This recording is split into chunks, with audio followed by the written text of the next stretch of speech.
qui m'a poussé, encore une fois, c'est vraiment pour motiver mon fils. Mon point de départ, vraiment, ça partait de est-ce que mon fils me voit engagé dans son école. Donc, j'ai été vice-président de son conseil d'école.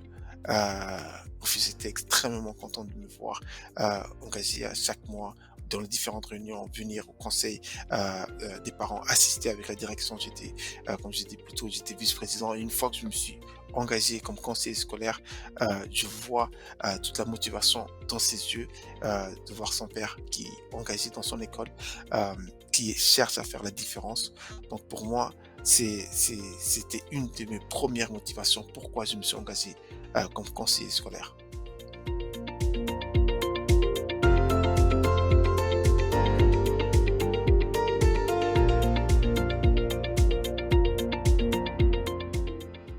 Justement, comme je vous disais plus tôt, avoir une voix différente pour moi, qu'est-ce que j'entends par avoir une voix différente? C'est surtout lorsqu'on prend une décision, on le prend avec son expérience personnelle et on a tous une expérience différente. Donc, les personnes issues de la minorité racialisée apportent dans leur prise de décision, leur expérience, leur vécu. Et ça, justement, ça a une valeur ajoutée dans les différentes décisions qui vont être prises au sein du conseil.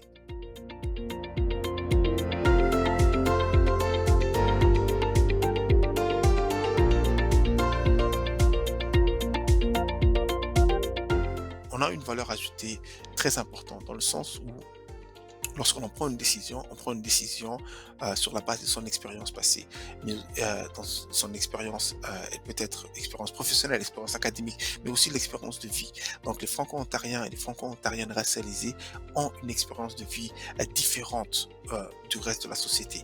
Donc les, les décisions qu'elles prendront, ou ils vont tenir compte de ces expériences et aussi vont tenir compte des enfants racialisés qui vont dans les mêmes conseils.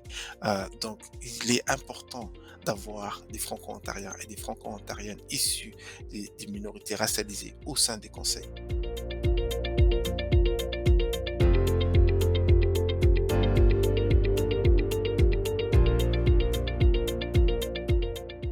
En fait, moi, ce que je dirais à chaque Franco-Ontarienne et chaque Franco-Ontarien issu de la minorité pour faire le saut au sein des différents conseils scolaires, c'est que les différentes décisions euh, prises lors des réunions du conseil vont impliquer la vie scolaire de l'ensemble des élèves du conseil, y compris les élèves issus de la minorité visible.